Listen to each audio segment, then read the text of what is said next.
الحمد لله نحمده ونستعينه ونستغفره ونؤمن به ونتوكل عليه ونعوذ بالله من شرور أنفسنا ومن سيئات أعمالنا ونعوذ بالله من شرور أنفسنا ومن سيئات أعمالنا ونعوذ بالله من شرور أنفسنا ومن سيئات أعمالنا من يهده الله فلا مضل له ومن يضلله فلا هادي له ونشهد أن لا إله إلا الله وحده لا شريك له ونشهد أن سيدنا وسندنا وحبيبنا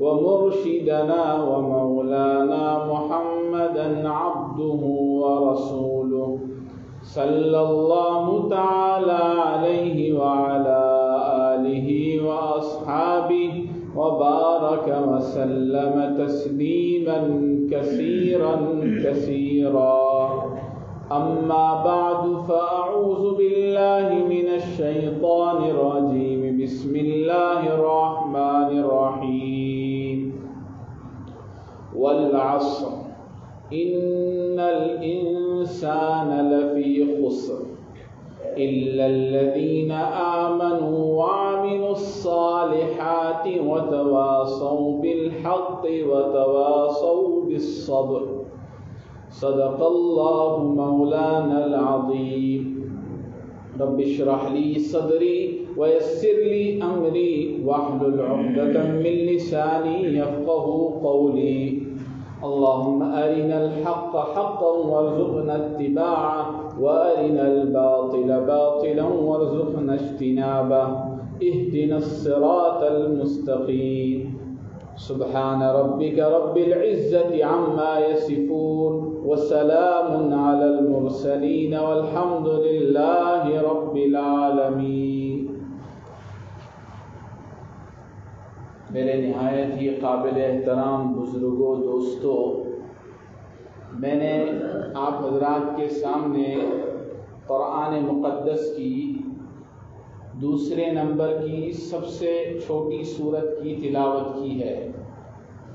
قرآن پاک کے اندر اللہ تعالیٰ نے جتنی سورتیں نازل فرمائی ہیں ان میں الفاظ کے اعتبار سے چھوٹی سورت سورہ کوثر ہے. اس کے بعد اگر کوئی دوسری نمبر پر چھوٹی سورت ہے تو سورۃ العصر ہے. اس کی میں نے تلاوت ابھی آپ کے سامنے کی ہے. تقریباً کوئی ایسا شخص نہیں ہوگا اس مجمع میں کہ جس کو یہ سورت یاد نہ ہوگی، بلکہ ہمارے عام مسلمانوں کے اندر مردوں عورتوں میں تقریباً تمام ہی لوگوں کو یہ مختصر سی سورت یاد ہوتی ہے اور اس کی باقاعدہ تلاوت کی جاتی ہے نمازوں میں. یہ الفاظ کے اعتبار سے تو بہت مختصر سی صورت ہے، لیکن معانی اور مطالب کے اعتبار سے، نصیحت کے اعتبار سے اور انسان کی زندگی کی تربیت کے اعتبار سے بہت ہی جامع اور مانع صورت ہے. چنانچہ امام شافعی رحمۃ اللہ علیہ نے سورۃ العصر کے سلسلے میں ایک بہت پیاری بات فرمائی ہے.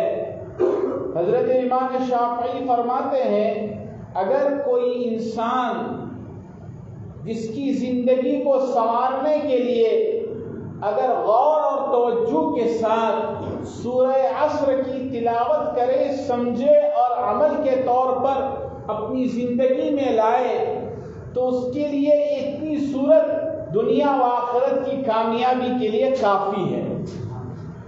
بعض حضرات تو یہاں تک لکھتے ہیں کہ اگر اللہ سبحانہ و تعالی سورہ عصر ہی نازل کر دیتے مختصر سی اور تو انسانوں کی ہدایت کے لیے اس کے اندر کی جو جامع مضامین ہیں وہ کافی تھی.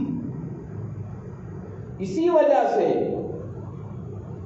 امت کا سب سے بہترین طبقہ جس کو خیر القرون کا طبقہ کہا جاتا ہے، یعنی جن کو اللہ تعالیٰ نے حضرت جناب رسول اللہ صلی اللہ علیہ وسلم کی صحبت بابرکت کے لیے منتخب فرمایا تھا، یعنی حضرات صحابہ کا مجمع۔ صحابہ کی سیرت میں یہ بات ملتی ہے اور آتی ہے کہ حضرات صحابہ چونکہ وہ عربی داں تھے، قرآن کے مفاہیم کو حضور سے براہ راست سنتے تھے، قرآن کریم ان کے آنکھوں کے سامنے حضرت نبی پاک پر اترتا تھا، تو حضرات صحابہ کا یہ معمول تھا کہ جب بھی کوئی مجلس ہوتی یا کہیں بیٹھتے بات کر کے ختم ہونے کے بعد مجلس کے ختم پر سورۃ العصر کی تلاوت کر کے اپنے آپ سے جدا ہوتے تھے، یعنی ایک دوسرے سے جدا ہونے سے پہلے سورۃ العصر کی تلاوت کرتے تھے، اس لیے کہ وہ اس کے مفاہیم سے واقف تھے اور جانتے تھے۔ اس چھوٹی سی مختصر سی صورت میں اللہ تعالیٰ نے کتنے سارے مضامین کو جمع کیا ہے، گویا دریا بکوزہ، یعنی دریا کو ایک چھوٹے سے کوزے میں سما دیا گیا ہے۔ اب اس کی مکمل تفسیر کا تو وقت ابھی ہے نہیں، اس کی مختصر سی تفسیر میں آپ کے سامنے پیش کرنے کی کوشش کروں گا، جو انشاءاللہ ہماری زندگی کے لیے بہت ہی زیادہ کارآمد ہوگی۔ اللہ تعالیٰ مجھے اور آپ کو اس پر عمل کی توفیق عطا فرمائے۔ اللہ تعالیٰ نے قرآن کریم کی سورت کو شروعات ایسے کیا، والعصر، قسم ہے زمانے کی، قسم ہے وقت کی۔ اب ایک بات یہاں ذہن میں پیدا ہو جاتی ہے کہ اللہ رب العزت والجلال اپنا کلام ارشاد فرما رہے ہیں، اس کلام کی ابتدا اور اس کلام کو شروع کر رہے ہیں قسم کے ساتھ، جبکہ آپ حضرات کو معلوم ہے ہمارے معاشرے میں کوئی بات کا یقین دلانے کے لیے، کسی بات کی سچائی کو ثابت کرنے کے لیے بولنے والا آدمی اپنے اس بات کو قسم کے ساتھ بولتا ہے، جبکہ اللہ رب العزت والجلال کو قسم کھانے کی کوئی ضرورت ہی نہیں، اس لیے کہ اللہ کا سارا کلام بغیر قسم کے صادق اور سچا ہے، صحیح ہے، اس میں ذرہ برابر بھی شک نہیں ہے، شک کی گنجائش بھی نہیں ہے۔ اللہ پاک نے جتنے حروف نازل کیے، جتنی آیتیں نازل کی، اس میں ذرہ برابر رائی کے دانے کے برابر کوئی شک و شبہ کی گنجائش نہیں ہے۔ جبکہ ہمارے یہاں ایسا ہوتا ہے کہ اگر سامنے والا میری بات کو مان نہیں رہا تو میں اپنے اس بات کا یقین دلانے کے لیے، اپنے اس بات کو سچا ثابت کرنے کے لیے قسم کے ساتھ اپنا جملہ استعمال کرتا ہوں۔ اب اللہ رب العزت والجلال نے یہاں قسم کیوں اٹھائی؟ پھر ویسے اللہ پاک نے قرآن پاک میں بہت سارے مقامات پر الگ الگ چیزوں کی قسم کھائی، جیسے اللہ تعالیٰ نے سورج کی قسم کھائی، قیامت کی قسم کھائی، صبح کی قسم کھائی، شہر کی قسم کھائی، طرح وغیرہ ذالک بہت ساری چیزوں کی اللہ نے قسمیں کھائی ہیں۔ اس سورت کے اندر چھوٹی سی اللہ تعالیٰ نے زمانے کی قسم کھائی۔ حضرات مفسرین اس کی دو وجوہات بیان کرتے ہیں۔ پہلی وجہ یہ بیان کرتے ہیں کہ فن بلاغت کے اندر کسی بھی کلام میں مضبوطی پیدا کرنے کے لیے، زور پیدا کرنے کے لیے قسم کا استعمال کیا جاتا ہے۔ یہ قسم سامنے والے کو یقین دلانے کے لیے نہیں، بلکہ کلام میں مضبوطی اور وزن پیدا کرنے کے لیے لفظ قسم کا استعمال کیا جاتا ہے۔ چنانچہ اللہ رب العزت والجلال نے یہاں جو قسم کھائی ہے، اس قسم کا بھی مقصد یہی ہے، اس لیے کہ اللہ تعالیٰ کا کلام تو بہت ہی زیادہ فصیح اور بلیغ ہے، بلاغت وہاں جا کے اپنے گھٹنے ٹیک دیتی ہے۔ اللہ کی کلام کے اندر تو بے شمار علم کلام کے، علم بلاغت کی مثالیں ملتی ہیں۔ بہرحال ایک مقصد تو یہ ہوا کہ کلام کو زور پیدا کرنے کے لیے عام متن جو فصیح اور بلیغ کلام ہوتا ہے، عمدہ کلام ہوتا ہے، اس میں قسم سے کہا جا سکتا ہے۔ جیسے پہلے زمانے میں اہل عرب کے اندر شعراء ہوا کرتے تھے، بلغاء ہوا کرتے تھے، بڑے بڑے ادیب ہوا کرتے تھے، وہ اپنے اشعار کے اندر اشعار میں وزن پیدا کرنے کے لیے یہ قسم کا استعمال کرتے تھے۔ دوسرا جواب یہ دیا ہے مفسرین نے کہ اللہ تعالیٰ نے قسم کا استعمال اس لیے فرمایا کہ بعد والی جو چیز پیش کی جا رہی ہے یہ قسم اس چیز کی دلیل بن رہی ہے۔ کوئی بھی انسان بات کرتا ہے تو اس بات کے پیچھے ایک دلیل ہوتی ہے، تو اللہ تعالیٰ بعد والی چیز کی دلیل کے طور پر قسم کا استعمال فرماتے ہیں۔ تو قرآن کریم میں جہاں کہیں لفظ قسم کا اللہ نے استعمال فرمایا ہے، مجموعی طور پر یہ دو سبب حضرات مفسرین بیان فرماتے ہیں۔ چنانچہ اللہ تعالیٰ نے یہاں قسم کھائی والعصر، زمانے کی قسم ہے۔ زمانہ کیا؟ تمہاری میری زندگی کو زمانہ کہتے ہیں۔ میری زندگی میں جو اوقات ہیں، انہی اوقات شب و روز کو زمانے سے تعبیر کیا جاتا ہے۔ اللہ تعالیٰ آگے فرماتے ہیں قسم کھا کر کے، ان الانسان لفی خسر، تمام انسان گھاٹے اور خسارے میں ہیں۔ پہلے تو اللہ نے کیا کہا کہ انسان، زمانے کی قسم ہے کہ انسان خسارے میں ہے۔ اب اس کے بعد الا الذین آمنوا وعملوا الصالحات وتواصوا بالحق وتواصوا بالصبر میں اللہ تعالیٰ نے 4 قسم کے لوگوں کو علیحدہ کیا کہ تمام انسان خسارے میں ہیں، تمام انسان گھاٹے اور نقصان میں ہیں، بجز 4 لوگوں کے کہ یہ 4 قسم کے لوگ گھاٹے اور نقصان میں نہیں ہیں۔ اب گھاٹا کس اعتبار سے؟ دیکھو، آپ کی اور میری زندگی اللہ تعالیٰ نے جو ہمیں عطا فرمائی ہے، یہ زندگی بہت قیمتی چیز ہے۔ بعض لوگوں نے فرمایا اللہ تعالیٰ کی جتنی نعمتیں ہیں ان تمام نعمتوں میں سب سے بڑی نعمت ایمان ہے، ایمان کے بعد سب سے بڑی نعمت زندگی ہے۔ اور بعض فرماتے ہیں کہ زندگی سب سے بڑی نعمت ہے، اس لیے کہ زندگی ہے تو ایمان ہے، نہیں تو ایمان کا سوال نہیں پیدا ہوتا۔ اس معنی کر کے زندگی اللہ کی بہت بڑی نعمتوں میں شمار کیا ہے۔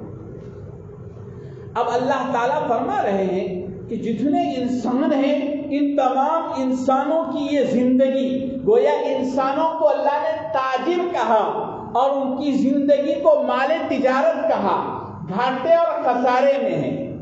لیکن کچھ انسان ایسے ہیں جو اس خسارے سے محفوظ ہیں، جو اس خسارے میں مبتلا نہیں ہیں۔ اب خسارے میں کس طریقے سے ہیں؟ دیکھو، اللہ تعالیٰ نے آپ کو اور مجھے جو زندگی عطا فرمائی ہے، اس زندگی کی ایک حد ہے۔ کسی کو اللہ تعالیٰ نے 50 سال کی زندگی دے کر بھیجا، کسی کو 60 سال کی، کسی کو 70 سال کی، کسی کو 80 سال کی، کسی کو 90 سال کی، کسی کو 100 سال کی، کسی کو 110 سال کی۔ مختلف طریقے کی زندگی اللہ تعالیٰ نے ہم اور آپ کو عطا فرمایا، تمام انسانوں کو اللہ نے عطا فرمایا۔ اب یہ جو زندگی ملی ہے، اس زندگی روزانہ، جیسے اللہ نے مجھے اگر 60 سال کی زندگی عطا فرمائی ہے تو اس 60 سال کے اندر اگر میرے 20 سال گزر گئے تو گویا کہ میرے بچے کتنے؟ 40 سال بچ گئے، کیونکہ امت مسلمہ کی جو عمر بتائی گئی ہے احادیث میں وہ 60 سے 63 سال کے درمیان کی عمر بتائی گئی ہے۔ اس کے اوپر والی عمر یہ اللہ تعالیٰ کی طرف سے بونس اور تحفہ اور انعام ہوتی ہے۔ تو میری عمر اگر ہم 60 سال پکڑ لیں گے تو اگر اس 60 سال میں سے اگر 35 سال 30 سال نکال لیں گے تو بچے گی کتنی؟ 25 سال بچ جائے گی۔ اللہ تعالیٰ فرما رہے ہیں کہ جو زندگی ہم نے آپ کو دی ہے، آپ تاجر ہیں، آپ کی یہ زندگی مال تجارت ہے، مال تجارت ہے، اور وہ بھی کیسا مال تجارت ہے؟ برف والے بیپاری کی طرح مال تجارت ہے۔ ایک آدمی بازار میں برف لے کے جاتا ہے بیچنے کے لیے، وہ آدمی سوچتا ہے، آواز لگاتا ہے جلدی برف لیجئے، کیوں؟ اس لیے کہ اس کی وہ برف کی جو تجارت کا مال ہے وہ گھٹتا جا رہا ہے، اس میں تجارت کے مال میں کمی آتے جا رہی ہے اور اس کا گھاٹا ہوتا جا رہا ہے، تو اس گھاٹے کے اعتبار سے اگر دیکھا جائے تو برف والے کی جو تجارت ہے ہماری زندگی بھی ایسی ہی ہے. ہم انسان تاجر ہیں، ہمیں جو زندگی ملی ہے وہ مال تجارت ہے. اس مال تجارت کی طرف اللہ تعالیٰ اشارہ کر کے فرما رہے ہیں تمام انسان خسارے میں ہیں، گھاٹے میں. کس معنی کر کے گھاٹے میں ہے؟ اس معنی کر کے کہ جو زندگی ہمیں ملی ہے اس زندگی کا ایک ایک لمحہ قیمتی ہے. مثلا میں پیدا ہونے کے بعد میں 15 سال کا ہوا، 20 سال کا ہوا، 25 سال کا ہوا، میں ایسا سمجھ رہا ہوں اور دنیا کو ایسا سمجھا رہا ہوں کہ میں بڑا ہو رہا ہوں. کیا ہو رہا ہوں؟ بڑا ہو رہا ہوں، میری عمر بڑھ رہی ہے. جبکہ حقیقت میں دیکھا جائے مجھے جو زندگی کا پیکیج دیا گیا ہے، مجھے جو زندگی کی عمر دی گئی ہے، اس زندگی کی اس عمر میں سے گھاٹا اور کمی ہوتے جا رہی ہے، بڑھوتری نہیں ہو رہی، بڑھوتری نہیں. تو اللہ تعالیٰ فرما رہے ہیں آج ہمارا حال یہ ہوا ہے کہ ہم جو ہے سالگرہ مناتے ہیں. میں ان سالگرہ منانے والوں کو کہوں گا کہ آپ سورہ عصر کی تفسیر پڑھ لو، تو آپ اس کے بعد اگر آپ بڑے شوق و ذوق سے سالگرہ مناتے ہیں تو پھر وہ آپ کی بے حسی سمجھی جائیں گی. ورنہ کوئی بھی عقل مند آدمی سورہ عصر کی تلاوت کرے اور اس کو سمجھنے کے بعد اس کو پتہ چلے گا کہ جو میرا سال بڑھ رہا ہے، میری زندگی کی عمر بڑھ رہی ہے، حقیقت میں بڑھ نہیں رہا ہوں، گھٹ رہا ہوں. مجھے جتنا پیکیج دیا گیا تھا، جیسے مثال کے طور پر آپ گئے حج کرنے کے لیے حج کمیٹی سے، تو آپ کو ایک رقم وہاں دی جاتی ہے، 200 جو ہے 500 ریال 400 ریال بچے ہوئے دیے جاتے ہیں، آپ استعمال کیجئے. اب وہاں آپ وہ جو بچی ہوئی رقم کو لے کر کے گئے، اب یہ رقم آپ نے 1 لاکھ لے کر کے گئے تھے. اب کیا ہوا؟ آپ نے کہیں گئے کوئی چیز خریدی، اب اس 1 لاکھ سے 60,000 ہوئے، 40,000 ہوئے، 30,000 ہوئے، یعنی بچے 30,000، یعنی 70,000 80,000 خرچ ہوئے. تو آپ کیا کہیں گے کہ میں نفع میں ہوں کہ گھاٹے میں ہوں؟ جی، خسارے میں ہوں کہ میں فائدے میں ہوں؟ اس لیے کہ جو پونجی میں نے زندگی کی لائی تھی حج کے استعمال کے لیے، اس پونجی میں اب جب 30,000 بچیں گے تو انسان سوچے گا یار قدم قدم پر پھوٹ کے رکھنا ہوگا، میں یہاں کا نہیں ہوں، میں رہنے والا بیلگام کا ہوں، ہندوستان کا رہنے والا ہوں، یہ پونجی ختم ہو جائے گی تو پھر مجھے کسی کے پاس کیا کرنا پڑے گا؟ ہاتھ پھیلا. یہ تو پیسوں کا معاملہ ہوا، لیکن زندگی کے اندر کسی سے مانگ نہیں سکتے. تو اللہ تعالیٰ فرما رہے ہیں آپ جب دنیا میں پیدا ہوئے اس وقت اللہ نے آپ کو ایک پیکیج دیا، ایک زندگی دی کہ بھائی تجھے 80 سال تک دنیا میں جینا ہے. اب تو کیا کر رہا ہے؟ وہ 80 سال کے اندر پہلے کے 15 سال تو بچپنے کھیل کود میں گئے، اس کے بعد کے 10 سال جو ہے پڑھائی میں گئے، ایجوکیشن میں گئے، اور اس کے بعد تو بڑا ہوا، تو نے ڈگری حاصل کی. اب ڈگری حاصل کر کے تجھے یہ سمجھ آ گئی، تجھے دنیا نے یہ سمجھایا، اس مغربی دنیا اور تہذیب نے یہ سمجھایا تو بڑا ہو رہا ہے، تو ہر سال کیا کر، جو تیرے پیدائش کا دن ہے وہ پیدائش کا دن جب اس سال کے اندر آئے تو اس سال میں تو اپنے دوستوں کو بلا کر کے بتا میں 50 سال کا ہو گیا الحمدللہ. یعنی گویا وہ خوشی منا رہا ہے کس پر؟ بچے 20 سال ہیں کر کے. ہم اس کی طرف نظر کریں گے، حقیقت میں دیکھا جائے تو ہم گھاٹے میں ہیں. تو جو لوگ سالگرہ مناتے ہیں ان سے میں کہوں گا کہ بھئی یہ تو اسلامی طریقہ نہیں، پہلی بات. دوسری بات یہ ہے کہ آپ جس خوشی میں سالگرہ منا رہے ہیں، آپ اگر عقل مند ہیں تو تھوڑا ٹھنڈے دل سے سوچیں کہ پروردگار عالم نے جو زندگی کا حصہ دیا تھا وہ حصے میں سے ایک اینٹ گر گئی، ایک سال کم ہو گیا، تو آپ کو تو غم منانے کی ضرورت ہے. اس دن کھانا پینا چھوڑنا چاہیے کہ اب میری بچی ہوئی زندگی معلوم نہیں کتنے سال باقی ہیں ایسی بے بھروسہ زندگی میں. تو اللہ تعالیٰ اس صورت میں فرما رہے ہیں والعصر، زمانے کی قسم ہے، ان الانسان لفی خسر، سارے انسان خسارے میں، سارے انسان خسارے میں. حضرت نبی پاک صلی اللہ علیہ وسلم کی ایک روایت ہے، جو روایت میں آپ علیہ السلام کے الفاظ ہی میں سنا دیتا ہوں. آپ علیہ السلام نے بڑے پیارے الفاظ ارشاد فرمائے ہیں. کیا ارشاد فرمایا اللہ کے رسول نے؟ اغتنم خمسا قبل خمس، اغتنم خمسا قبل خمس، کہ غنیمت جانو 5 چیزوں کو 5 چیزوں کے آنے سے پہلے، یعنی 5 ایسی چیزیں زندگی میں اللہ نے دی ہیں، ان 5 چیزوں کی قدر کرو کہ دوسرے 5 چیزیں آنے سے پہلے۔ شبابک قبل حرمک، یعنی جوانی کی قدر کرو بڑھاپے سے پہلے۔ صحتک قبل سقمک، صحت تندرستی کی قدر کرو اس سے پہلے، بیماری سے پہلے۔ وغناک قبل فقرک، آپ کو اللہ نے دولت سے نوازا ہے، پیسہ آپ کے ہاتھ میں، اس پیسے کی قدر کرو اس سے پہلے کہ تمہارے پاس فقر و فاقہ آئے اور پیسے ختم ہو جائیں۔ اور نمبر 3 کیا فرمایا؟ وفراغک قبل شغلک، جو آپ کو وقت فارغ ملا ہے اس فارغ وقت کی قدر کرو مشغول ہونے سے پہلے۔ وحیاتک قبل موتک، زندگی کی قدر کرو مرنے سے۔ 5 چیزوں کی قدر 5 چیزوں سے پہلے کرو۔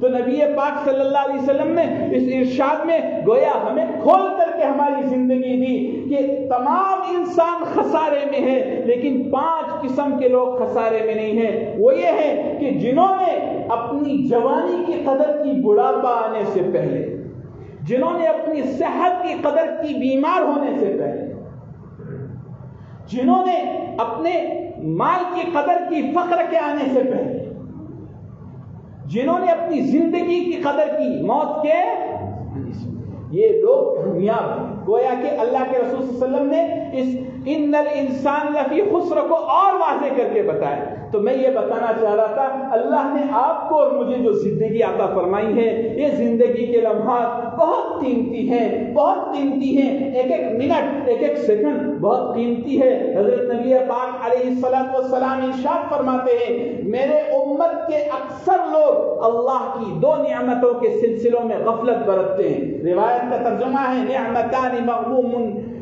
کثیرۃ من الناس، کہ میرے امت کے بہت سے لوگ ایسے ہیں جو 2 نعمتوں سے غفلت برتتے ہیں، الصحۃ والفراغ، صحت تندرستی اور دوسری فرصت۔ یہ 2 نعمتیں ایسی ہیں کہ جن نعمتوں کی قدر ہم میں اکثر انسان اس معاملے میں خسارے میں، ان الانسان لفی خسر کا معاملہ ہے۔ آج اللہ سبحانہ و تعالیٰ نے صحت جیسی جو نعمت دی ہے، بیماروں کو جا کے پوچھیے، جن کے پاس یہ نعمت نہیں ہے ان کو جا کے پوچھیے صحت کیسی بڑی نعمت ہے۔ ابھی یہ کورونا کا زمانہ چل رہا تھا، جو لوگوں پر اس کی لہر کا اثر آ کے گیا ان کو پوچھ لیجیے صحت کتنی بڑی نعمت ہے۔ پھر انسان مصروف ہوتا ہے۔ ابھی جس زمانے میں ہم چل رہے ہیں، یہ زمانہ بالکل بے برکتی جیسا زمانہ ہے، یعنی بہت تیزی سے کٹ رہا ہے۔ ابھی رمضان المبارک گیا نہیں کہ بقرعید آ گئے، ابھی بقرعید گیا نہیں کہ ابھی دیکھیں گے تو ربیع الاول آ جائے گا، پھر آنکھ بند کر کے کھولنے تک شعبان آ جائے گا، پھر رمضان کی تیاری شروع ہو جائے گی۔ ہمارے جو بڑے عمر والے لوگ ہیں وہ کہتے ہیں ہماری بچپن میں تو تھوڑا سا وقت کے اندر برکت ہوا کرتی تھی، ایک جمعہ سے دوسری، یہ قیامت کی علامتوں میں سے تو قارب الزمان۔ نبی پاک صلی اللہ علیہ وسلم نے فرمایا وقت تیزی سے گزرے گا، سال مہینوں کی طرح گزرے گا، مہینہ ہفتوں کی طرح گزرے گا، ہفتہ دن کی طرح گزرے گا، دن گھنٹے کی طرح گزرے گا، گھنٹہ منٹ کی طرح گزرے گا، منٹ سیکنڈ کی طرح گزرے گا۔ یہ تو قارب الزمان۔ تو بہرحال اللہ سبحانہ و تعالیٰ نے جن کو صحت جیسی نعمت سے نوازا ہے، ہم کو چاہیے، آج انسان شکایت کرتا ہے میرے پاس کیا ہے، میں تو بہت غریب ہوں۔ اگر قسم کھا کے کہا جائے کہ انسان کے سر سے لے کر پیر تک اللہ نے جتنے اعضاء دیے ہیں، ان اعضاء کے اوپر آج دنیا کے بڑے بڑے ڈاکٹر ریسرچ کر رہے ہیں۔ آنکھ کا اسپیشلسٹ ڈاکٹر ہے جس نے وہ ڈگری حاصل کرنے کے لیے کروڑوں روپے گنوا دیے ہیں، وہ پوری زندگی کھپاتا ہے آنکھ کی اس نعمت کو درست کرانے کی فکر کے اندر۔ دماغ کا ڈاکٹر ہے، دل کے ڈاکٹر ہے، تمام اعضاء کے الگ الگ ڈاکٹر ہیں۔ اگر ایک عضو کو آج مارکیٹ میں لے جا کر کے قیمت کی جائے تو کروڑوں روپے. ہمارے مفتی تقی صاحب فرماتے ہیں اللہ تعالیٰ ان کو صحت عافیت کے ساتھ جملہ شرور و فتن سے حفاظت کرتے ہوئے لمبی عمر عطا فرمائیں. کہتے ہیں صحت کھربوں نعمتیں ہیں، اربوں نہیں، کھربوں نعمتیں ہیں. یعنی یہ صحت ہے تو انسان جو ہے عبادت کر سکتا ہے، صحت ہے انسان کما سکتا ہے، صحت ہے رشتہ داروں کے ساتھ جا سکتا ہے، صحت ہے تمام دینی کام، دنیاوی کام، اپنی ضروریات تمام چیزیں انسان کر سکتا ہے. یہی صحت کے اندر اگر معمولی سے بگاڑ آ جائے، جیسے ابھی میں بیٹھا ہوں آپ کے سامنے اور میں بیٹھا ہوں، اللہ تعالیٰ نے مجھے بہت عافیت سے رکھا ہے، پیر سے لے کر سب تک تمام اعضاء الحمدللہ کام کر رہے ہیں. اگر اسی لمحے کے اندر اگر میرا دل 1 سیکنڈ کے لیے رک جائے تو میرے دماغ میں چلنے والا جو خون ہے وہ 1 سیکنڈ کے لیے رک جائے تو لوگ کہیں گے کہ مولانا تمہارا ہاتھ کام نہیں کرتا. ایک معمولی رگ ہے، نس ہے، جس نس میں چلنے والا خون اگر اپنی رفتار کو دھیمی کر دے، جسم میں چلنے والا خون رکے نہ رکے تو بہت بڑی بات، لیکن رفتار کو دھیمی کر دے تو ہماری طبیعتیں کیا ہو جائے گی، سوچ سمجھ ہماری بند ہو جائے گی. ہمیں سوچنا اللہ کی کتنی بڑی نعمت ہے. ہمارے حضرت پیر معاذ الفقار صاحب نقشبندی دامت برکاتہم العالیہ نے کسی جگہ لکھا ہے، بہت عجیب. میں نے وہ واقعہ پڑھنے کے بعد اللہ تعالیٰ کا شکر ادا کرنے کی مجھے توفیق جو پہلے ملی تھی اس سے کچھ زیادہ ہو گئی. اللہ تعالیٰ حضرت کو جزائے خیر دے. انہوں نے کہا ہم نے تو سمجھا کہ بھئی کھانا یہ نعمت ہے، کھانا نعمت ہے، سونا یہ نعمت ہے. ہم سوچ رہے تھے، ہمارے یہ خیال میں نہیں آیا کہ سونے کے ساتھ پیٹھ کو زمین پر ٹکا کر کے لیٹ کر کے پیر پھیلا کر کے سونا بھی ایک مستقل نعمت ہے. کہا کہ میرے یہاں ایک مہمان آئے تھے اور وہ مہمان کو میں نے کھانا کھلایا. کھانا کھلانے کے بعد کہا کہ آپ کے لیے مہمان خانہ ہے، یہاں سارا انتظام ہے، آپ یہاں آرام کیجیے. اب رات میں آیا، مہمان کو کچھ ضرورت ہے دیکھنے کے لیے، تو وہ ایک تکیے پر ٹیک لگائے ایسے سو رہے. تو حضرت نے کہا کہ شاید کھانا زیادہ ہوا ہوگا یا بدہضمی ہوئی ہوگی، سو جائیں. پھر صبح آئے تو صبح بھی اسی طرح سوئے. حضرت نے پوچھا کچھ تکلیف ہے آپ کو؟ آپ بستر لگا ہوا ہے، بستر پر آپ سوئے نہیں؟ کہا کہ حضرت یہاں جو کھانے کی جو نلی ہے، پانی جہاں سے جاتا ہے نالی، اس نالی کے اندر اللہ تعالیٰ نے ایک وال رکھا ہے چھوٹا سا. انسان جب کھانا کھا لیتا ہے اب وہ بند ہو جاتا ہے. کیا ہو جاتا ہے؟ بند ہوتا ہے. چابی نل بند ہو گیا. اب واپس آتا انسان الٹا بھی ہو جائے تب بھی واپس آتا. کہا کہ میری وہ نالی اور وہ جو چوک ہے نا وہ خراب ہو گیا ہے اور ڈاکٹروں نے کہا اس کا کوئی علاج نہیں. زندگی بھر آپ کو بیٹھ کے سونا ہے، سو کر کے سونا ہے، لیٹ کر کے سونا ہے، بیٹھ کر کے سونا ہے. تو حضرت فرماتے ہیں میں سمجھتا تھا کہ صرف نیند نعمت ہے، نیند کے ساتھ ساتھ اللہ تعالیٰ نے اس پیٹھ کو زمین پر ٹکانے کی نعمت سے نوازا. یہ بھی اللہ کی نعمت. ایسے بے شمار ہم ہاسپٹلوں میں جائیں تو ہمیں پتہ چلتا ہے کہ کیسی کیسی معمولی اللہ نے اعضاء بنائے ہیں. تو بہرحال اللہ سبحانہ و تعالیٰ اس صورت کے اندر انسانوں کو فرما رہے ہیں اے انسانوں آپ خسارے میں ہیں، گھاٹے میں ہیں. کس معاملے میں گھاٹے میں ہیں؟ اللہ نے آپ کو تاجر بنا کر کے بھیجا ہے. کس کی؟ آخرت کی تجارت کے لیے. اللہ تعالیٰ نے انسان کو جو پیدا کیا ہے وہ انسانوں کو اللہ تعالیٰ خرید لیتے ہیں، انسانوں کے دلوں کو خریدتے ہیں. کس کے عوض میں؟ جنت کے عوض میں. گویا یہ ہماری جو زندگی اللہ نے عطا فرمائی ہے یہ زندگی خسارے میں ہے اگر ہم نے اللہ کے بتائے ہوئے طریقے کے مطابق نہیں گزارا. اب آگے اللہ فرماتے ہیں الا الذین آمنوا وعملوا الصالحات. دو ایمان لائے اور اعمال صالحہ کیا. کیا کیا؟ ایمان اور اعمال صالحہ. الا الذین آمنوا وعملوا الصالحات. ایمان بھی لائے اور اعمال صالح. تمام انسان خسارے میں، لیکن خسارے سے نکلنے کا ایک ہی راستہ انسان کی زندگی میں ایمان آ جائے اور دوسرا اس ایمان کے ساتھ اعمال صالحہ پر انسان کی مداومت. صرف ایمان نہیں، ایمان کے ساتھ اعمال صالحہ. نمبر 2. نمبر 3 الا الذین آمنوا وعملوا الصالحات وتواصوا بالحق اور آپس میں ایک دوسرے کو حق کی طرف بلاتے ہیں، دعوت دیتے ہیں، گویا کہ اللہ تعالیٰ اس میں یہ بتانا چاہتے ہیں آپ نے اپنی زندگی کو سنوار لیا، ایمان لائے، اعمال صالحہ کیا، کافی نہیں ہے، ساتھ میں آپ کے ماتحتوں کی بھی فکر کرنا، آپ کے ساتھ رہنے والوں کی فکر کرنا، یہ بھی تمہارے لیے ضروری ہے۔ یعنی اپنے ساتھ رہنے والوں کو کیا کرے انسان؟ دعوت دے۔ کس کی دعوت دے؟ حق کی، راہ حق کی، ہدایت کی، اللہ تعالیٰ کے احکام پر عمل پیرا ہونے کی دعوت دے۔ وہ سب آگے فرمایا صبر کی دعوت دے۔ گویا کہ کیا مطلب ہوا؟ اللہ تعالیٰ فرما رہے ہیں دعوت حق یعنی حق بات کی طرف بلانا، اور نمبر 2 حق بات کے ساتھ اپنی زندگی کو حق پر جمائے رکھنے کے لیے صبر کے دامن کو تھام لینا، اس لیے کہ انسان حق پر جم جائے اور حق پر جمنے کے بعد اس پر مصائب اور حالات نہ آئے، یہ کبھی بھی نہیں ہو سکتا۔ اللہ نے قرآن کریم میں کہا وَلَنَبْلُوَنَّكُمْ بِشَيْءٍ مِّنَ الْخَوْفِ وَالْجُوعِ وَنَقْصٍ مِّنَ الْأَمْوَالِ وَالْأَنفُسِ وَالثَّمَرَاتِ، کہ اللہ تعالیٰ فرماتے ہیں اے ایمان والو، ہم ضرور بھی ضرور تمہیں آزمائیں گے، تمہارا امتحان کریں گے، یعنی جنت جیسی آخرت میں کامیابی اور سرخ روئی فلاح یابی کے لیے آپ کو دنیا کے اندر آپ پر مصائب بھیجیں گے۔ حدیث مبارکہ میں آتا ہے اللہ تعالیٰ دنیا کے اندر سب سے زیادہ مصائب انبیاء کے بعد انبیاء کے طریقے پر جو زیادہ چلنے والے ہیں، یعنی حضرات صحابہ، اولیاء کرام، علماء کرام اور اللہ تعالیٰ کے نیک بندے، اس کے بعد مراتب کے اعتبار سے اللہ تعالیٰ مصائب کو بھیجتے ہیں۔ بہرحال اس کے اندر ہمیں 4 سبق ملے۔ پہلے ایمان، اعمال صالحہ، یہ تو ہماری اپنی زندگی تک، ہماری اپنی زندگی، کہ ہماری زندگی اس خسارے سے نکالنے کے لیے ہمیں ایمان کے ساتھ اعمال صالحہ پر اپنے آپ کو جمانا ہوگا۔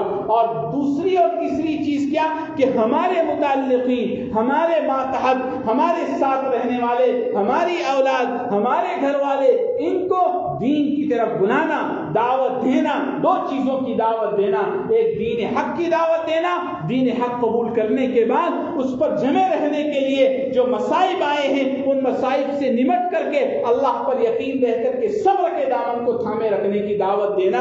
اگر یہ 4 کام انسان اپنی زندگی میں کرے تو خسارے سے نکل سکتا ہے۔ اب آپ مجھے بتائیے، ایک ذہن میں ایک اعتراض آ جاتا ہے۔ کیا اعتراض؟ ایک آدمی جس کی زندگی میں اللہ معاف کرے ہم سب کی، ایمان بھی نہیں، اعمال صالحہ بھی نہیں، سمجھے، حق پر بلانے کی تو بات دور، خود کی زندگی میں نہیں تو باہر سے بلانے کی تو بات بہت دور کی، دوسروں کو دعوت دینے کی بات اور دوسروں کو حق پر، یہ 4 صفات اس کی زندگی میں موجود۔ دوسرا ایک انسان ہے جس انسان کی زندگی میں یہ 4 چیزیں الحمدللہ ہیں۔ اللہ فرما رہے ہیں سارے انسان خسارے میں ہیں، مگر یہ 4 لوگ، یہ 4 صفتیں جو پیدا کی ہیں اپنے اندر، وہ خسارے میں نہیں ہے، وہ کامیاب ہے۔ اب دیکھیں، ایک آدمی ہے جس کی زندگی میں یہ 4 صفات نہیں، دوسرا آدمی ہے جس کی زندگی میں 4 صفات ہیں۔ اب یہ جو جس کی زندگی میں 4 صفات نہیں، اس نے 80 سال کی عمر لائی، جس کی زندگی میں 4 صفات ہیں وہ بھی 80 سال کی عمر لایا۔ اب آپ مجھے بتائیے، اب اگر کوئی آدمی نماز پڑھ رہا ہے، اعمال صالحہ کر رہا ہے، ایمان پر ہے، دوسروں کے حق کی دعوت دے رہا ہے، دوسروں کو صبر پر قائم رہنے کی دعوت دے، یہ 4 صفات موجود ہیں۔ اب اس کی زندگی بھی گزر رہی ہے اور اس کی زندگی بھی گزر رہی ہے، اب خسارہ تو دونوں کو ہو رہا ہے۔ وہ اعمال صالحہ کرنے کی وجہ سے اس کی زندگی رکی ہوئی، ایسا کوئی نہیں ہے کوئی آدمی نماز پڑھتا ہے، اعمال صالحہ کرتا ہے تو وہ آدمی مرنے والا، مرنا تو سب کو ہے۔ ایک آدمی کون سا؟ سمجھ میں آیا آپ کو کیا اعتراض پیدا ہو سکتا ہے اور کیا یہ پیدا ہو، جس کا جواب میں دے رہا ہوں آگے، کہ اللہ تعالیٰ قرآن میں فرما رہے تمام انسان خسارے میں۔ اب ایک انسان خسارے والا، ایک انسان اعمال والا جو خسارے سے نکلا ہوا ہے، دونوں ایک ہیں، دونوں کی زندگیاں چل رہی ہیں۔ اب یہ خسارے سے کیسے نکلا؟ تو اللہ تعالیٰ فرماتے ہیں کہ دیکھو وہ آدمی خسارے سے اس طرح سے نکلا کہ وہ ایمان ہے، ایمان کے ساتھ اعمال صالحہ کر رہا ہے۔ اب دیکھو اعمال صالحہ کا جب وہ ادا کرے گا، اعمال صالحہ کو اپنی زندگی میں لائے گا، اللہ کی بتائے ہوئے طریقے کے مطابق زندگی گزارے گا، اس کا بھی گھنٹہ گزر رہا ہے اور نفس گزارنے والے کا بھی اپنی زندگی کا 1 گھنٹہ گزر رہا ہے۔ لیکن جو اعمال صالحہ اللہ کی فرما برداری پر گزارنے والے کا جو گھنٹہ ہے، اس گھنٹے کے اندر وہ اعمال صالحہ کرنے کی وجہ سے آخرت میں اللہ تعالیٰ کیا دے رہے ہیں؟ نیکیاں، اجر، ثواب، درجات کی بلندی۔ گویا یہ زندگی کو کامیاب بنانے کے لیے، کیونکہ اصل زندگی تو آخرت کی زندگی ہے، یہ دنیا کی زندگی تو امتحان کا ہے، تو یہ اس کی زندگی آخرت کی طرف دیکھتے ہوئے خسارہ تو دونوں کا ہو رہا ہے، زندگی تو دونوں کی کم ہو رہی ہے، لیکن اس کی زندگی ظاہر میں خسارے میں ہے، لیکن حقیقت میں کس میں ہے؟ کامیابی میں ہے۔ اس لیے کہ یہ آدمی ایک نیکی کرتا ہے، اللہ سبحانہ و تعالیٰ اس ایک نیکی کا 10 نیکی کا اجر دیتے ہیں۔ یہی آدمی اعمال صالحہ کرنے والا مسجد سے نکلتا ہے، راستے پر کانٹا گرا ہے، اس کو نکال کر کنارے کر دیتا ہے، بظاہر 1 سیکنڈ کا عمل، 2 سیکنڈ کا یہ عمل ہے، لیکن اس عمل پر اللہ کتنا اجر دے رہے ہیں؟ 10 گنا بڑا کر کے دے رہے ہیں۔ پھر اس کا خلوص اللہ 70 گنا تک اس کو لے جا رہے ہیں۔ گویا کہ خسارہ اور کامیابی اس اعتبار سے کہ دونوں انسانوں کی زندگی کے اندر خسارہ تو ہو رہا ہے، لیکن ایک انسان کی زندگی جس میں اعمال صالحہ ہیں اور ایمان ہے، اور ایمان کے اور اعمال صالحہ کے ساتھ جن 2 صفتوں کے ساتھ زندگی گزارنے کو اللہ کا ہے وہ 2 صفتیں موجود ہیں، تو ایسا آدمی جب 80 سال زندگی گزارے گا، یہ بھی گزارے گا، یہ گزارنے کے بعد والی اس کی زندگی کیا؟ ناکامی، اور اس کی زندگی کیا؟ کامیابی۔ تو اس اعتبار سے اللہ تعالیٰ نے قرآن کریم میں یہ سبق ہمیں دیا، جو سبق ہماری زندگی کے اندر بہت کچھ باتیں پیدا کر سکتا ہے، اور ہماری زندگی کو راہ راست پر لانے کے لیے یہ سبق بہت بڑی حیثیت رکھتا ہے۔ اب اللہ تعالیٰ نے اس میں تو 2 باتیں آگے جو کہی ہے، اس کے اندر تھوڑی سی تفصیل ہے، یعنی اعمال صالحہ کی دعوت دینا، حق کی دعوت دینا، صبر پر جمے رہنے کی دعوت دینا، اس کے لیے کچھ اصول اور ضابطے ہیں۔ ایسا نہیں کہ بھائی آپ نے سنا آج اور کل سے جا کر کے کیا کرنے لگے؟ اعمال صالحہ پر جم کر کے یہ کام کرنے لگے، لیکن اس کے اصول و ضوابط نہ ہونے کی وجہ سے اس عمل کا فائدے کی بجائے نقصان اٹھانا پڑتا ہے۔ تو جو دعوت کی راستے ہیں اس کے اندر کیا اصول ہیں؟ اللہ کے رسول صلی اللہ علیہ وسلم نے اپنے حدیث میں فرمایا، دیکھو جب تم کسی برائی کو دیکھو، نمبر 1 ہاتھ سے روکو، نمبر 2 زبان سے منع کرو، نمبر 3 دل میں وَذَلِكَ أَضْعَفُ الْإِيمَانِ، یہ ایمان کا سب سے آخری درجہ۔ اب یہ جو دعوت دینی ہے، بلانا ہے، اس کے اندر پہلا تو اصول کیا ہے؟ آپ کی حیثیت طے ہو، آپ معاشرے میں اللہ نے آپ کو کیا مقام دیا ہے۔ آپ کو اگر آپ کے گھر کے اندر جو ہے چودراہٹ حاصل ہے، آپ کے گھر کے اندر آپ اگر بڑے ہیں، آپ کے گھر کے اندر آپ کے خاندان میں آپ کی لوگ بات مانتے ہیں۔ دوسرا کہ آپ پورے محلے کے اندر سیاسی اعتبار سے بھی بڑے ہیں، لوگوں کی نگاہوں میں بھی بڑے ہیں۔ اب یہ جو 2 قسم کے ہوئے، پہلا قسم کا آدمی جو اپنے خاندان کو بول سکتا ہے، اپنے خاندان کے اوپر اپنا حکم چلا سکتا ہے، اب ایسے آدمی کو کیا حکم ہے کہ تیرے ماتحت جتنے لوگ ہیں، اگر ان میں کوئی برائی دیکھے، اگر ان میں کوئی غلط کام دیکھے، اللہ نے تجھے جو چودراہٹ دی ہے، تجھے جو وہاں کا باس بنایا ہے، بڑا بنایا ہے، تو اس بڑا بنانے کا حق یہ ہے کہ تیرے اوپر اللہ نے یہ فرض کیا ہے کہ تو اپنے ہاتھ سے اپنے ماتحتوں کو روکے۔ نہیں روکے گا، اللہ تعالیٰ کی یہاں تجھے سوال ہوگا کہ تجھے میں نے طاقت دی تھی، پھر بھی تو نے روکا نہیں۔ اسی طریقے سے کوئی آدمی کو اللہ تعالیٰ نے محلے میں اقتدار دیا ہے، اب اس محلے کے لوگ اس کی بات مانتے ہیں، جس طرح وہ اپنے دوسرے ڈسپلن کے لیے اپنے محلے کے احباب کو اگر کوئی ڈسپلن کے خلاف کام ہو رہا ہے، جیسے اس کو بولنے کی طاقت رکھتا ہے اور اس غلط ہونے والے کام کو روکنے کی طاقت رکھتا ہے، اسی طرح دین کے معاملے میں بھی اس کے لیے ضروری ہے کہ وہ اپنے ہاتھ سے اس کو روکے۔ دوسرا وہ آدمی ہے کہ جس کو اللہ تعالیٰ نے وہ مقام تو نہیں دیا کہ جس کو وہ ہاتھ سے روک سکے، اللہ نے اتنا مقام دیا ہے کہ اس کے زبان میں اللہ نے کیا رکھا ہے؟ تاثیر رکھی۔ کہ وہ پیار و محبت سے بول سکتا ہے، اور اس کو یقین ہے کہ میں سامنے والے کو اگر پیار و محبت سے سمجھاؤں گا، اگر اس کو اچھی نیت سے بولوں گا تو وہ ضرور مانے گا۔ اب اس دوسرے قسم والے آدمی پر ضروری ہے کہ اگر وہ دیکھنے کے باوجود سمجھاتا نہیں ہے اور اس کو معلوم ہے کہ میں سمجھاؤں گا تو یہ مانے گا، تو اس کے لیے نہ سمجھانا اللہ تعالیٰ کے یہاں پوچھ کا ذریعہ بنے گا۔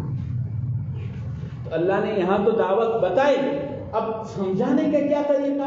اس میں ہمارے حضرت مولانا شبیر احمد عثمانی نور اللہ مرقدہ نے بڑی پیاری بات لکھی، کہا کہ دیکھو حق بات حق نیت کے ساتھ حق طریقے پر کہی جائے تو وہ اثر کیے بغیر رہتی۔ اب بولنے والے کے لیے یہ اصول، یہ ضابطے، بولنے کا مطلب یہ نہیں کہ آپ کو مانتے ہیں تو ایسے کیوں کر رہا ہے، یہ طریقہ نہیں۔ حق بات حق طریقے سے حق نیت کے ساتھ اثر کیے بغیر۔ اب دیکھو آپ جو بات بولنے جا رہے ہیں، سب سے پہلے دیکھو یہ بات صحیح ہے، حق ہے، آپ کا دل کہے گا کہ ہاں یہ بات حق ہے۔ پھر آپ اپنے دل سے کہو کہ تو یہ بات جو سامنے والے کو بولنے کا ارادہ رکھتا ہے، اس میں تیرا مفاد کوئی وابستہ ہے، یا تیرے بولنے کا مقصد اس کو ذلیل کرنا ہے، یا تیرے بولنے کا مقصد اس کا بدلہ لینا ہے، یا اس سے کوئی کھٹک ہوئی ہے؟ تیرے بولنے کا مقصد کیا ہے؟ صرف رضا الہی، اللہ کو راضی کرنا اگر تیرا مقصد ہے تو سمجھ لو یہ حق نیت ہے۔ اب حق طریقہ کیا ہے؟ اللہ تعالیٰ قرآن کریم میں فرماتے ہیں فَقُولَا لَهُ قَوْلًا لَيِّنًا لَعَلَّهُ يَتَذَكَّرُ أَوْ يَخْشَىٰ ادعو الى سبیل ربک بالحکمت والموعظۃ الحسنۃ۔ اللہ تعالیٰ نے دو آیتیں میں نے قرآن کریم کی الگ الگ مقامات پر اس کے ٹکڑے پڑھے، مکمل نہیں پڑھی۔ پہلی آیت میں نے سورہ طٰہٰ 16ویں پاری کی آیت پڑھی آپ کے ساتھ۔ اس آیت میں اللہ سبحانہ و تعالیٰ اپنے ایک مقدس بزرگ نبی حضرت سیدنا موسیٰ اور ان کے بھائی حضرت ہارون علی نبینا علیہ الصلوۃ والسلام کو مخاطب بنا رہے ہیں۔ کیا بنا رہے ہیں؟ مخاطب بنا رہے ہیں۔ دیکھو موسیٰ بھی نبی ہیں اور ہارون بھی، دونوں نبی بھائیوں کو کون مخاطب بنا رہے ہیں؟ اللہ رب العزت اور مخاطب بنا کر کے بھیج رہے ہیں۔ کیا کر رہے ہیں؟ بھیج رہے ہیں۔ کس کے پاس بھیج رہے ہیں؟ روئے زمین پر ایک بندہ اللہ کا ایسا ہے جو بندہ خدائی کا دعویٰ کرتا ہے، اللہ کا نافرمان ہے اور لوگوں کو اپنی خدائی کی طرف مدعو کرتا ہے، بلاتا ہے۔ ایسے شقی اور بدبخت کی طرف کس کو بھیج رہے ہیں؟ حضرت موسیٰ علیہ السلام جیسے نبی، حضرت ہارون علیہ السلام جیسے فصیح اللسان نبی کو اللہ بھیج رہے ہیں۔ کس کے پاس بھیج رہے ہیں؟ سامنے والا فرعون، جس کی شقاوت کی ایک مثال میں نے دی، خود کو خدا سمجھنے والا اور اپنی خدائی کی جو پروپیگنڈے کے لیے اور اس کی صداقت کے لیے لوگوں کو بلانے والا اور لوگوں کو کہنے والا کہ مجھے خدا مانو۔ ایسے آدمی کی طرف کون بھیج رہے ہیں؟ اللہ بھیج رہے ہیں۔ اور اللہ فرما رہے ہیں اے موسیٰ تم جاؤ اس سے نرم بات کرو، ہو سکتا ہے اس کا دل بگڑ، جبکہ اللہ کے علم میں موجود تھا کہ اس کی شقاوت ابدی ہے، اس کو ہدایت ملنے والی اللہ جانتے تھے، لیکن اللہ نے یہ سبق دے کر کے امت کو تعلیم دی۔ اب یہاں ہمارے حضرت مفتی محمد شفیع صاحب نور اللہ مرقدہ، جو حضرت مفتی فقیہ صاحب کے والد صاحب ہیں، وہ فرماتے ہیں کہ جب بھی آپ دعوت دینے کے لیے جاؤ، جو اس سورہ عصر کی تفسیر پر عمل کرنے کے لیے جاؤ، تو پہلے یہ دیکھو کہ تم موسیٰ علیہ السلام سے زیادہ نیک نہیں ہو، اور جس کو دعوت دے رہے ہیں وہ فرعون سے زیادہ گمراہ نہیں۔ اب نتیجہ نکل گیا کہ دعوت دینے کا جو طریقہ ہے وہ کیا ہونا چاہیے؟ محبت بھرا، شفقت بھرا، اس کے اندر پیار ہو، اس کے اندر خیر خواہی کا جذبہ دو۔ اگر یہ تمام اصول کے ساتھ دعوت دی جائے تو یہ اثر کیے بغیر رہتی، اس کی تاثیر ہی۔ اگر کہیں اثر کے اندر کمی ہے تو سمجھ لو کہ یہ 3 اصولوں میں سے کوئی اصول کے اندر گڑبڑی ہو رہی ہے، یا بات صحیح حق نہیں ہے، یا طریقہ حق نہیں ہے، یا تمہاری نیت میں گڑبڑی ہے۔ اگر نیت میں گڑبڑی ہوتی ہے، علماء نے لکھا ہے، تو کہی ہوئی حق بات کے کہنے کے بعد فساد اور فتنہ ہوتا ہے۔ آج آپ دیکھ رہے ہیں میں ممبر پر بیٹھا ہوں، حق بات کہہ رہا ہوں، لیکن میرے نیت کا فطور ہونے کی وجہ سے وہ بات کا اثر فتنے کی شکل میں وجود میں آ رہا ہے۔ تو ہمیں اس چھوٹی سی صورت نے یہ سبق دیا، یہ تعلیم دی کہ ہم اگر دعوت کا فریضہ ادا کریں تو ہمارے سامنے سب سے پہلی یہ بات رہنی چاہیے، ہمارا طریقہ حق، بات حق، ہماری نیت حق۔ اگر یہ رہے گی تو انشاءاللہ کبھی بھی اثر کیے بغیر نہیں رہے۔ اللہ تعالیٰ، اللہ کے رسول صلی اللہ علیہ وسلم کا ایک پیارا ارشاد ہے، المومن مرآۃ المؤمن، مرآۃ المؤمن، کہ مومن مومن کا آئینہ ہے، مومن مومن کا آئینہ ہے۔ اس حدیث کی تفسیر اور اس حدیث کی وضاحت تشریح کرتے ہوئے حکیم الامت مجدد ملت حضرت تھانوی رحمۃ اللہ علیہ نے بڑی پیاری بات کی۔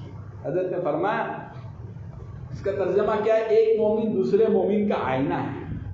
مطلب جب میری پیٹھ مجھے دکھتی، میری خامیاں مجھے نظر آتی، میں اپنے مومن بھائی کے سامنے جب جاؤں گا تو اللہ نے اس کی ذات کو میرے لیے آئینہ نما بنایا ہے۔ کیا بنایا ہے؟ آئینہ نما بنایا ہے۔ میں اس کے پاس جاتے ہی، اور اس کے لیے میری ذات کو آئینہ نما بنایا ہے۔ اب میں گیا سامنے، مجھے منہ نظر آ گیا، میرے منہ پر، میرے پیشانی پر کہاں دھول لگی ہے، میرے کون سے بال کے اندر کون سی چیز جو ہے نا پھنسی ہوئی ہے، میرے جسم پر کیا لگا ہوا ہے، یہ سارا نظر آئے۔ اور اس بندے کو جو نظر نہیں آ رہا تھا، میرے اس آئینے میں اللہ نے اس کو دکھا دیا۔ تو حضرت حکیم الامت رحمۃ اللہ علیہ فرماتے ہیں، دیکھو آئینہ ہے نا، آئینہ اس سے سچا کوئی نہیں ہے۔ ظاہری بات ہے، آئینہ کبھی بھی کسی کی رعایت، بادشاہ، وزیر، امیر، غریب، جو بھی ہے کھلا سامنے رکھ دیتا ہے۔ کوئی کیسا، اس کے اندر کوئی آدمی بادشاہ ہے، اس کی ناک تھوڑی سی ٹیڑھی ہے یا ناک موٹی ہے، اب وہ آئینے میں دیکھ رہا ہے تو وہ کہے گا کہ آئینہ میری ناک سیدھی دکھا تو نہیں، تیرے اندر جو خامی ہے وہ دکھا کے ہی رہے گا۔ لیکن آئینے کے اندر سب سے بڑی خوبی کیا ہے، جس پر حضرت نبی پاک صلی اللہ علیہ وسلم کا اشارہ ہے، اور نبی پاک صلی اللہ علیہ وسلم نے فرمایا، میں جب تک آئینے کے سامنے ہوں تب تک میرا عیب اس میں نظر آ رہا ہے، میں ہٹ گیا، دوسرا آ گیا، اس دوسرے کو وہ آئینہ نہیں بولتا کہ جانے والے میں یہ خامی تھی۔ حضرت تھانوی رحمۃ اللہ علیہ نے کیا فرمایا، ایک مومن دوسرے مومن کا آئینہ ہے، کب تک؟ جب تک سامنے ہے، ہٹ گئے، اب یہ مومن اگر دوسرے کے سامنے جا کر اس کے عیوب انگل رہا ہے اور بول رہا ہے تو گویا کہ یہ آئینہ نہیں ہے۔ ہمیں آئینہ بننے کی ضرورت ہے۔ ہمیں تو اگر ہماری زندگی کے اندر یہ حدیث آئے گی تو ہم دعوت کیسی دیں گے؟ وہ ان اصولوں کو سامنے رکھ کر کے دعوت دیں گے۔ ہمارے اکابرین، اللہ تعالیٰ ان کو جزائے خیر دے، ایک بزرگ ہیں، اللہ اکبر، کیسا ان کا طریقہ اصلاح کا۔ ایک نوجوان کو دیکھا، اس کی ازار ٹخنوں سے نیچے تھی، اور ٹخنوں سے نیچے ازار رکھنا کیا ہے؟ حرام ہے، اللہ تعالیٰ جہنم میں جلائیں گے، شب برات میں اس کی مغفرت نہیں ہوتی۔ کیسی سخت وعیدیں اللہ تعالیٰ، اللہ کے رسول نے سنائی ہیں۔ اب دیکھا کہ اس کی ازار نیچے ہے، تو اس بزرگ نے اس کو بلایا، السلام علیکم، کیسے ہیں بھائی؟ اچھے ہیں بھائی، ایک بات میں آپ سے پوچھنا چاہتا ہوں، المؤمن مرآۃ المؤمن کے تحت میں ایک بات پوچھنا چاہتا ہوں۔ کیا چاچا بولو؟ کہ میں جب بھی گھر جاتا ہوں نا، ازار باندھتا ہوں نا، تو بغیر سمجھی میں میری ازار خود بخود کیا ہو جاتی ہے؟ نیچے آ جاتی ہے۔ سمجھ میں آتا، میں ذرا اونچی جگہ کھڑے ہوتا ہوں، ذرا دیکھنا ازار تو نیچے نہیں آئے۔ اب وہ بندہ اس کی ازار دیکھنے سے پہلے کیا کرے گا؟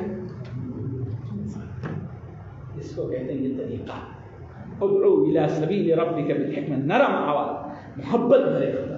ایک بزرگ کا واقعہ، انہوں نے دیکھا کہ ایک نوجوان وضو کر رہا ہے، اس کی یہاں کی جو حصہ وضو کا، جو پیر کا حصہ دھونا فرض ہے، وہ سوکھا ہے۔ اس کو بولے، ارے کیسا وضو کر رہا ہے؟ ہاں، ایسا وضو کرنے کا رہتا ہے کیا؟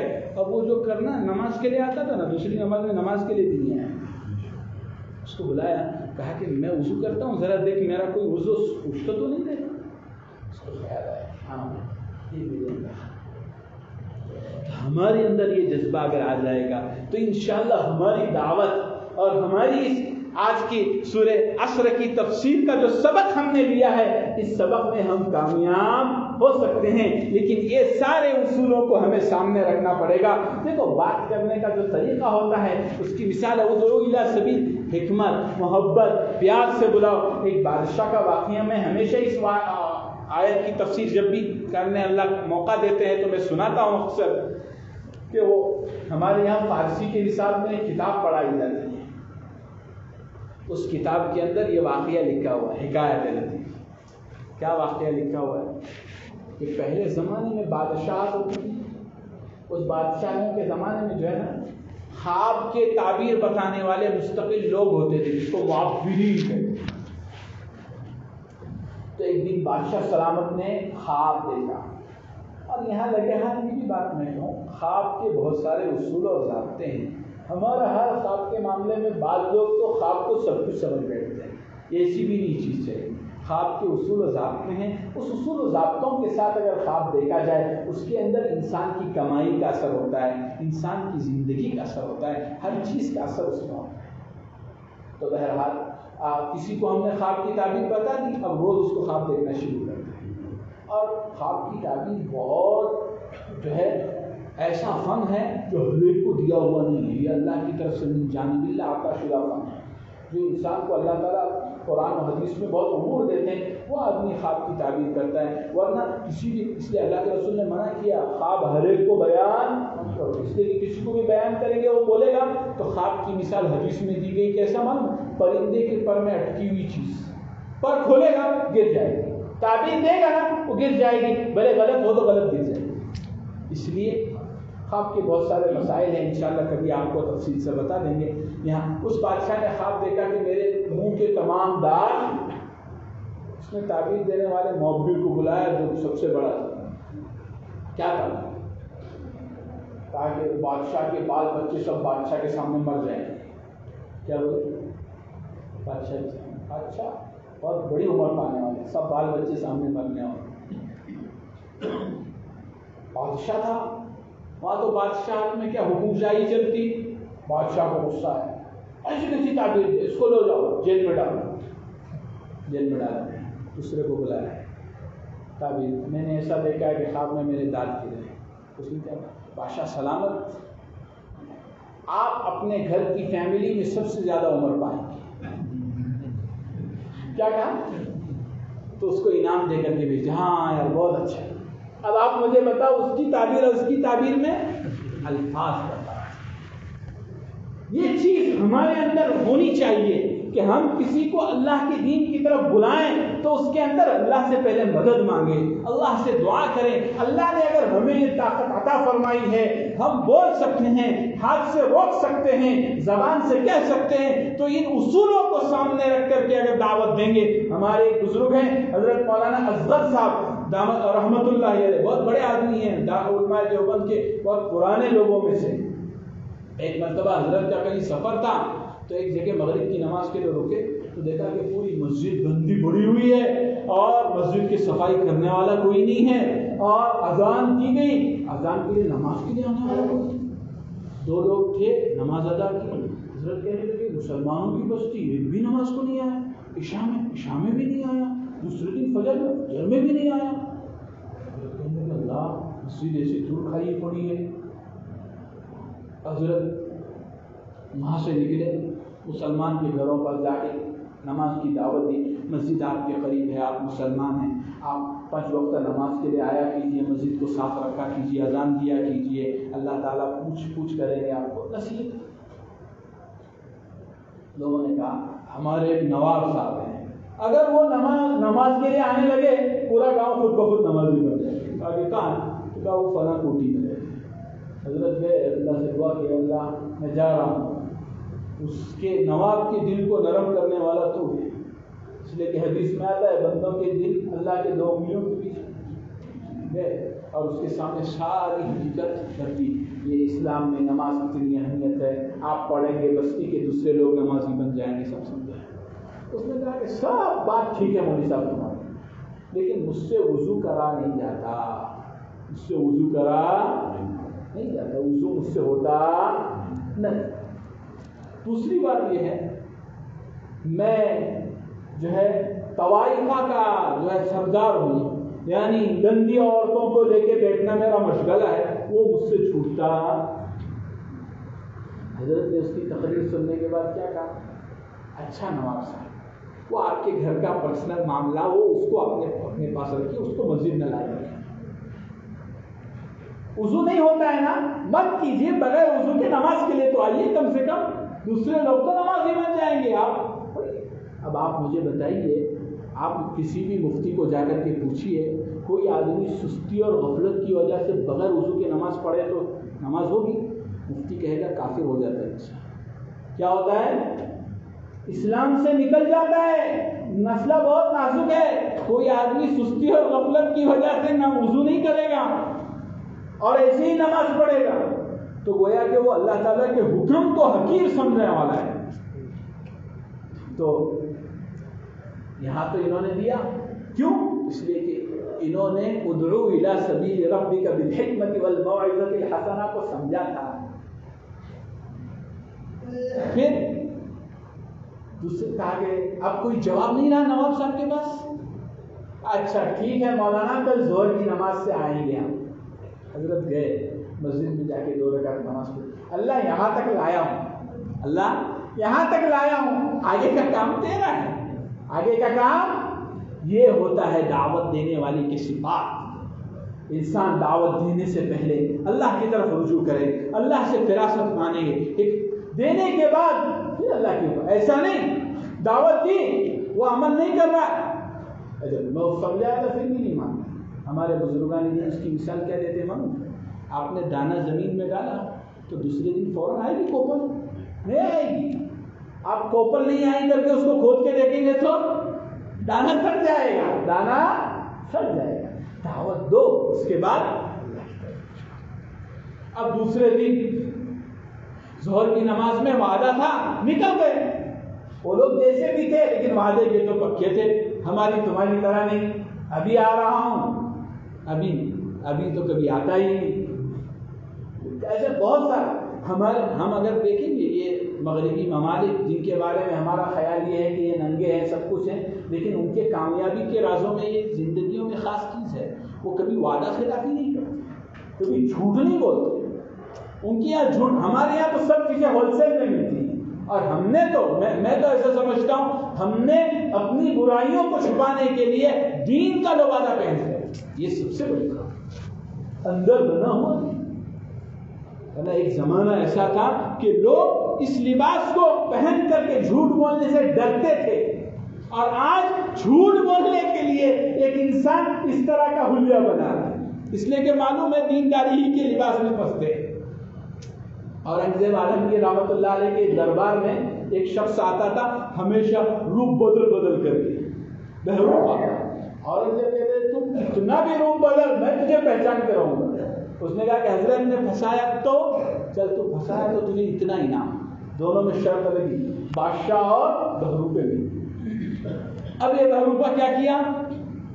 اس نے بادشاہ سلامت کے سفر کہاں ہوتے ہیں تحقیق کیا تو 6 مہینے پہلے سے پروگرام بنتے ہیں، اب سے 6 مہینے کے بعد کہاں جانا ہے. تو پتہ چلا کہ دکھن حیدرآباد کی طرف بادشاہ سلامت کا سفر ہے. تو یہ 6 مہینے پہلے جا کر کے وہاں بیٹھا اور بزرگ بن کے بیٹھا. کیا بن کے بیٹھا؟ اللہ. لوگ آنے لگے، لوگ اونٹ جلا رہے ہیں، خوشبو جلا رہے ہیں، آ رہے ہیں، حضرت دعا کیجیے، بیعت کیجیے. اورنگزیب عالمگیر کا معمول تھا جس علاقے میں جاتے تھے تحقیق کرتے تھے یہاں کوئی اللہ والا ہے تو اس کو ملنے جاتے تھے. اب یہ وہاں پہنچے، یہ وقائع عالمگیری میں شاہ وزیر اللہ صاحب رحمۃ اللہ علیہ نے واقعہ لکھا ہے. وہاں پہنچے، اپنا کام نمٹا، اس کے بعد کہا حضرت 3-4 مہینے میں بہت بڑا بزرگ آیا ہے. حضرت بھی بڑے عقیدت سے گئے، دیکھا تو کیا دربار بھرا ہوا ہے. حضرت بھی گئے، ملاقات کی، دعا کی. اس کے بعد حضرت نے کہا کہ حضرت یہ آپ کے لیے ہدیہ ہے. اس کو لیا پھینک دیا. دنیا دار سمجھ رکھا ہے تم بادشاہوں کے پیسے تمہارے پاس لے جاؤ, میں دنیا دار نہیں ہوں, لے جاؤ یہاں سے, اٹھ جاؤ. کوئی تو بڑا آدمی ہے, پیسے بھی نہیں لیتا. بادشاہ سلامت نکلے, یہ اپنا سب چھوڑا, پیچھے گیا اور دامن پکڑا, لاؤ میرا انعام. حضرت نے کہا ارے اللہ کے بندے تو ٹھگا؟ ہاں بولے میں وہی ہوں, شرط لگی تھی نا. حضرت نے اس کو کہا کہ ارے وہاں جو میں دے رہا تھا نا وہ اس سے زیادہ تھے جتنا تیری میری شرط طے ہوئی. اس نے جواب دیا اس وقت میں بزرگوں کا لباس پہنا ہوا تھا, میرے لیے وہ مناسب نہیں. تو یہ واقعہ ہمیں یہ سبق دیتا ہے کہ اس زمانے میں لوگ لباس پہننے کے بعد اس کا اتنا خیال رکھتے تھے کہ اس لباس کے ساتھ دین پر انگلی نہ اٹھے. آج ہمارے سامنے گزشتہ کل 2 دن پہلے ایک شخص آئے, کہا کہ مولانا میں فلاں کو دیندار سمجھ کر کے, حافظ سمجھ کر کے, علم دین حاصل کرنے والا سمجھ کر کے رشتہ کیا اور اس کی زندگی اس لیے اتنا دکھ اور خوش. اگر ہم اس لباس کے ساتھ اسلام کو بدنام کر رہے ہیں تو آپ مجھے بتائیے پھر ہمارا کیا فائدہ ہے. تو بہرحال میں یہ کہنے جا رہا تھا, ہماری زندگی کے اندر کیا آنا چاہیے؟ حق بات, دینداری آنی چاہیے. بات کہاں سے کہاں چلی, کہاں گئے تھے, کہاں شروع تھا؟ ہاں ظہر کی نماز, نواب صاحب. تو نواب صاحب آئے اور نواب صاحب نے کیا کہا؟ نواب صاحب تو وعدہ کر چکے تھے کہ زندگی میں پہلی بار نماز پڑھنے جا رہا ہوں یار, آج تو وضو نہیں غسل کر کے جانا چاہیے. آئے واپس, غسل کیا, یہ نماز کی. وہ کیا ایک نماز پڑھنی تھی, ساری زندگی بدل گئی. یہ ہے اصل دعوت, اس کا طریقہ. تو اللہ تعالیٰ اس صورت کے اندر ہمیں کیا نصیحت کر رہے ہیں؟ والعصر, زمانے کی قسم ہے, ان الانسان لفی خسر, سارے انسان خسارے میں ہیں. لیکن کامیاب کون ہے؟ جو ایمان لائے. الا الذین آمنوا وعملوا الصالحات وتواصوا بالحق وتواصوا بالصبر. یہ 4 صفتیں اپنے اندر پیدا کریں گے تو انشاءاللہ یہ ہماری زندگی جو بچی ہوئی ہے وہ خسارے سے نکل جائے گی اور اللہ تعالی ہمیں کامیابی والی زندگی نصیب فرمائیں گے. ورنہ ہمارا حال تو ایسا ہے, حضرت تھانوی فرماتے ہیں ہر شب گویم کے فردا تر کے سودائی کنم, ہر شب گویم کے فردا تر کے سودائی کنم, چون فردا آیت امروز را فردا می. ہر روز ہر مجلس میں بیٹھنے کے بعد ارادہ کرتا ہوں کل سے اپنی زندگی کو بدلوں گا. کل جب آتی ہے تو پرسوں پر ہماری زندگی ایسی نہیں ہونی چاہیے. آج ہم یہ سبق لے کر اٹھے کہ ہم سب کی انسانوں کی زندگی خسارے میں چل رہی ہے. اگر وہ لمحہ, وہ منٹ اگر اللہ کی عبادت سے خالی گیا. ہمارے اکابرین نے کیسی کیسی باتیں لکھی ہیں. جو لمحہ, جو زندگی کا منٹ اللہ کے ذکر کے بغیر ہے وہ ہماری زندگی مردوں میں ہے, زندوں میں نہیں ہے. ایک بزرگ دوسرے بزرگ کی ملاقات کے لیے جا رہے تھے, راستے کے اندر دوپہر کا وقت تھا, درخت کے نیچے آرام کیے, کچھ دیر کے بعد اٹھے. اللہ تعالیٰ کتنا شکر ہے, تو کسی آواز لگانے والے پرندے نے, اللہ تعالیٰ نے ان کو وہ صفت دی, وہ پرندے نے آواز لگائی, تو جس کی ملاقات کے لیے جا رہا ہے وہ مر گیا. اللہ, میں جس کی ملاقات کے لیے اتنا سفر طے کر کے آیا ہوں تو جاتا ہوں. وہاں گیا تو حضرت بزرگ بیٹھے ہوئے, بات چیت ہوئی, الگ سلیک ہوا. اس کے بعد کیسا زمانہ آ گیا نا, پرندے بھی جھوٹ بول رہے ہیں. کہا کیا ہوا؟ کہا کہ وہ ایسا آتے ہوئے درخت کے نیچے ایسا ہوا. کہا کہ کس وقت؟ کہا کہ وہ جو ہے جمعرات کے دن 7:40 پر وہاں سویا ہوا تھا, فلاں وقت ہوا ہے. حضرت نے دیکھا, کہا کہ انہوں نے سچ کہا. کہا وہ کیسے؟ کہا اس وقت میں اللہ کے ذکر سے غافل تھا. اللہ کے ذکر سے غافل آدمی کی مثال مردے کی طرح حدیث میں نہیں ہے. تو بہرحال اللہ تعالی ہم سب کو اپنی زندگی کو خسارے سے نکالنے کی توفیق عطا فرمائے. ہم سب یہ آج کا سبق لے کر کے جائیں. مختصر سا سبق ہے جو میرے ساتھ آپ دہرا لیں ایک مرتبہ. تمام اللہ تعالیٰ زمانے کی زندگی کی قسم کھا کر کے پیرا فرما رہے, تمام انسان خسارے میں ہے مگر 4 لوگ. نمبر 1 الا الذین آمنوا, ایمان لانا. نمبر 2 اعمال صالحہ کرنا. نمبر 3 دین حق کی دعوت دینا, اپنے تک محدود تو دین حق کی دعوت کے ساتھ صبر سے اس کے اوپر قائم رہنے کی دعوت دینا۔ اللہ تعالیٰ مجھے اور آپ کو اپنی زندگی کو اس صورت کے سبق لے کر کے، اور ہم یہ عادت بنائیں جب ہمیں یہ سبق سمجھ میں آ گیا اب ہم اپنی مجلسوں میں صحابہ کی اس سنت کو زندہ کریں۔ کیا کہ جب بھی مجلس میں علیحدہ ہو رہے یاد تو ہے ہی صورت، پھر اس کا دور بھی ہوتا رہے گا اور ہمیں اپنی زندگی کا احساس بھی ہو رہی ہے۔ عمر مثل جرف کم، رفتہ رفتہ چپکے چپکے دم بدم، یہ حال ہماری زندگی کا ہے۔ اس لیے اس زندگی کو مولا کی مرضی کے مطابق بنانے کے لیے ہمیں اپنی زندگی کو اس کے بتائے ہوئے طریقے کے مطابق گزارنے کی ضرورت ہے۔ اللہ تعالیٰ مجھے اور آپ کو عمل کی توفیق عطا فرمائے۔ آمین۔ وآخر دعوانا الحمدللہ۔